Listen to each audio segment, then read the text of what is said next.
Oke, modenya, mode itu bentuknya kalau dalam filsafat namanya filsafat perennial. Hati-hati kalau surfing di Google istilah filsafat perennial, nanti ada perennialisme. Perennialisme ini lebih populer sebagai aliran dalam pendidikan.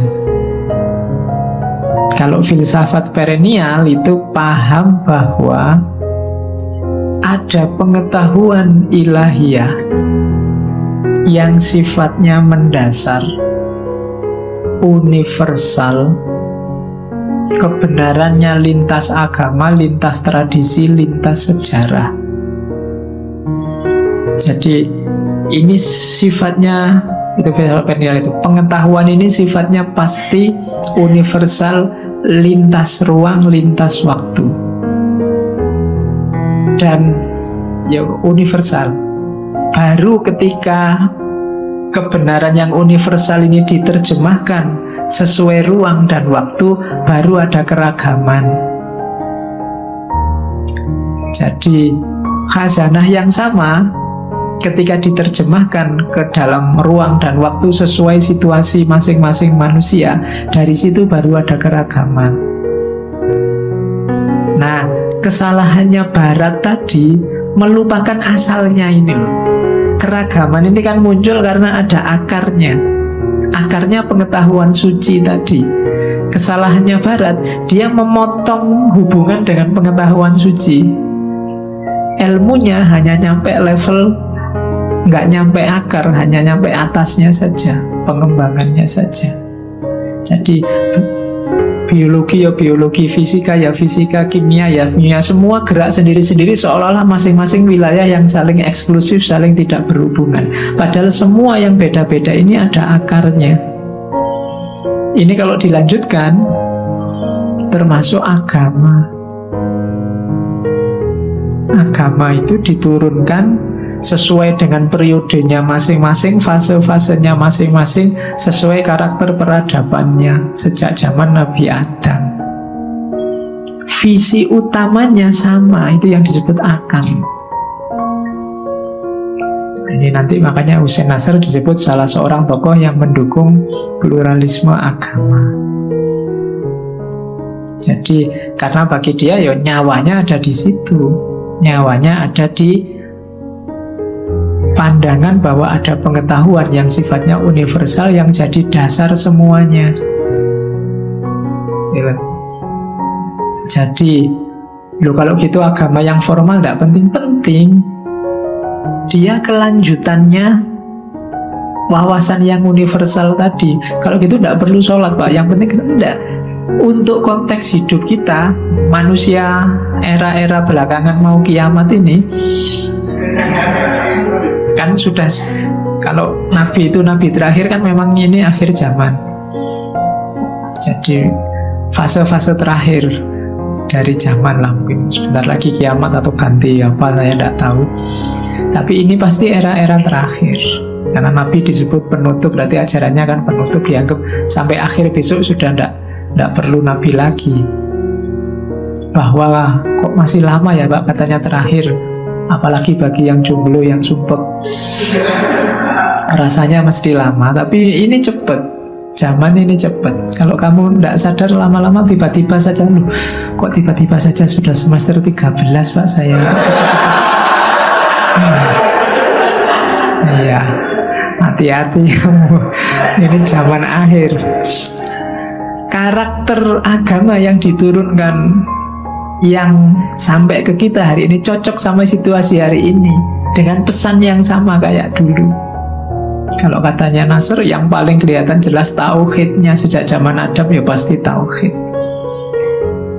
Cuma bungkusnya yang beda-beda. Yang diturunkan di abad itu pada Nabi Musa, di abad itu, di era itu untuk Nabi Isa, di era itu untuk Ibrahim. Kemasan-kemasannya beda, tapi pesan utamanya sama. Itulah sains sakra. Yo, kamu tetap dengan versi hari ini yang kamu yakini benar. Yang keliru apa? Kamu melepaskan diri dari akarnya. Kamu memutus diri dengan sumbernya. Kesalahan kita di situ. Itu tadi, makanya jangan melepaskan dunia rohaninya, karena dari situ kita nyambung sama sumber asalnya. Selama ini keliru kita di situ. Jadi ya kalau bahasanya Nasr, perspektif semacam ini alternatif. Alternatif itu coba jangan terjebak logika selama ini. Agama selama ini, kajian agama-agama selama ini terjebak namanya historisisme. Historisisme itu apa-apa hanya dilihat unsur sejarahnya. Kalau hanya dilihat unsur sejarahnya, ya mesti beda-beda semuanya. Tidak dilihat akarnya yang sama. Karena kesadaran beda inilah terus sering muncul banyak konflik. Agama kehilangan makna transendentalnya, kehilangan universalitasnya. Hari ini kan kita sering menegaskan bahwa aku beda sama kamu. Jadi fokus pada perbedaan. Itu yang katanya Nasr jadi sumber konflik di antara nestapa manusia modern hari ini, karena melupakan akarnya, fokus pada yang historis saja. Maka yang terjadi ya klaster-klaster, perbedaan-perbedaan yang itu melahirkan konflik-konflik. Kita lepas dari akar tradisi yang namanya ilahiyah, yang namanya ketuhanan. Nah, itu problem hari ini.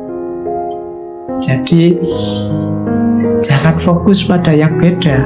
Untuk mengatasi masalah hari ini tidak bisa diselesaikan lewat sejarah, tapi cara kita memandang sejarah yang harus diubah. Jangan fokus pada perbedaannya. Tengoklah bahwa kita sama. Hari ini kan kita selalu nyari beda. Bernegara aja kan kita nyari partainya apa. Sama-sama satu partai nanti nyari yang didukung tokoh siapa. Sama-sama dukung tokoh yang sama nanti dikasih berapa. Selalu nyari yang beda-beda. Padahal kalau kita mau nyari di level sama, itu ya kita ada unsur samanya, dan yang sama ini lebih esensial. Jadi kalau di gambar diagram, semakin ke atas, semakin kita cari samanya, itu kan semakin esensial.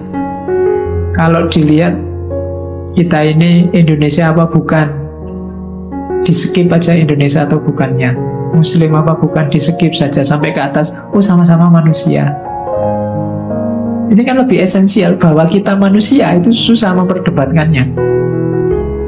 Atau naik satu level lagi, dengan alam itu sebenarnya kita juga tidak beda, sama-sama makhluknya Allah. Nah, itu lebih esensial. Kalau kita merasa sama-sama makhluknya Allah, tidak mungkin kita zalim sama alam. Tidak mungkin kita menjadikan alam ini prostitut. Dan jangan salah, orang yang zalim meskipun sama alam di level apapun, kalau bahasanya Nasr tadi kan mempertuhankan diri, menindas alam, itu pasti tabrakan sama prinsip tauhid. Karena tauhid itu tidak boleh ada hierarki selain kholik sama makhluk. Nah, itu maunya Nasr begitu. Kita nyari, kita ini sama-sama bersaudara kok. Kalau ndak kena sama-sama Indonesianya, ya sama-sama Muslimnya. Kalau ndak kena sama-sama Muslimnya, sama-sama manusianya. Kalau ndak kena sama-sama manusianya, sama-sama makhluk Allah. Mungkin, ayo kita sama-sama manusia sih Pak, tapi kan beda. Saya cakep, dia jelek misalnya. Susah sekali ya disuruh nyari samanya. Ya sudah, sama-sama makhluk Allah. Oke, cara berpikirnya begitu. Gambarnya itu.